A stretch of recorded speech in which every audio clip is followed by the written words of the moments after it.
बेआईन निशा cup syrup चालाण अभियोग दुई जन को गिरफ करिछि कटक बरकतनगर थाना पुलिस। गिरफ अभियुक्तों 4 लाख ऊर्ध्व टंकार बेआईन कप सिरप सह निशा बटिका जबत करिछि पुलिस। गिरफ अभियुक्तों मध्यरु चौद्वार अंचल दिलीप कुमार साहू सहर में विभिन्न मेडिसिन दुकान को एक कप सिरप जोगाउथिबा बेले दोकानी माने विशेषकर कॉलेज पढ़ा छात्रों को यह बिक्री करुथिबा पुलिस पाखरे स्वीकार करिसेंति। कटक सहररू पुला पुला बेआईन कफ सिरप और निशा बटिका जबत। जबत कफ सिरप मूल्य 4 लाख टंकार ऊर्ध्व। सीडी अंचल को कफ सिरप चालाण होता जड़े व्यक्ति को मरकतनगर थाना पुलिस गिरफ्त करिछि।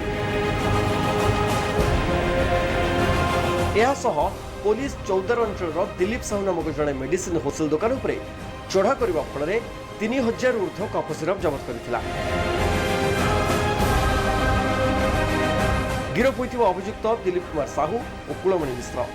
कुलमणि निज मेडिसिन दुकान रे यहाको बिक्री करथुवा बेले दिलीप ए चोरा निशा कफ सिरप जोगे आसुथिला। 14 रन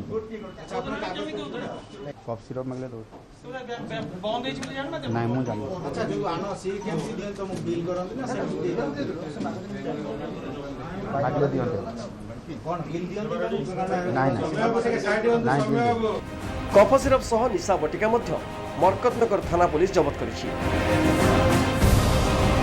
विशेषकर निशा सेवन करुवा छात्र मान टार्गेट कर सब बिक्री करुवा सांबादिक सम्मेलन में पुलिस सूचना देछि। सहर केउठारे आउ एभली बिक्री कर जाउछि से नहीं अभियुक्तों ठारू सत ओगाड़ी पुलिस। चौद्वार दिलीप साहू दुकान गोटे फार्मासी अच्छी से नहीं आसे तो संगे संगे से आम टीम चौद्वार जाए गोटे लाट्रिन घर पाखे गोटे स्टोर था दिलीप साहू घर से 26 कार्टून जहाँकि 3169 कप सिरप जबत कले।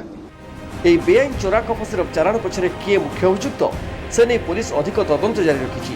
2 अभियुक्तों को कोर्ट चालाण कर कटक कैमरा पर्सन प्रभास साहू किरण कानून को रिपोर्ट न्यूज़ 7।